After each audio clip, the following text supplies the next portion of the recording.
ইনকিলাব মঞ্চের মুখপাত্র শরীফ ওসমান হাদী হত্যাকাণ্ডের 2 মাস অতিবাহিত হলেও বিচার প্রক্রিয়ায় দৃশ্যমান কোনো অগ্রগতি না হওয়ায় গভীর উদ্বেগ প্রকাশ করেছে জাতীয় নাগরিক পার্টি। দলটির মতে দীর্ঘ এই বিচারহীনতা দেশের বিচার ব্যবস্থার চরম ব্যর্থতার বহিঃপ্রকাশ। শুক্রবার সন্ধ্যায় গণমাধ্যমে পাঠানো এক সংবাদ বিজ্ঞপ্তিতে এনসিপি এই প্রতিক্রিয়া জানায়।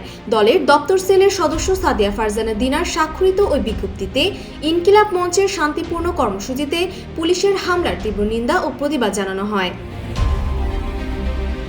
এনসিপি নেতৃবৃন্দ বলেন, হাদী হত্যার সুষ্ঠু তদন্ত ও বিচার দাবিতে আন্দোলনরত ইনকিলাব মঞ্চের কর্মীদের উপর পুলিশের বর্বরচিত হামলা একটি ভয়ঙ্কর বার্তা দিচ্ছে।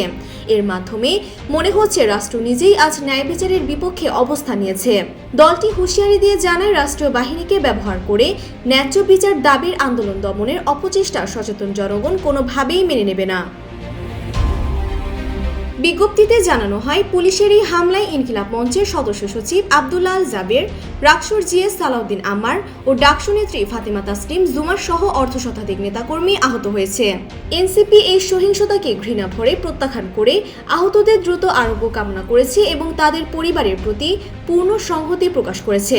রাজনৈতিক বিশ্লেষকদের মতে বর্তমান পরিস্থিতিতে একটি সুষ্ঠু তদন্তই কেবল জনমনে স্বস্তি ফেরাতে পারে, অন্যথায় রাজপথে আন্দোলন আরও ভয়াবহ হওয়ার শঙ্কা রয়েছে।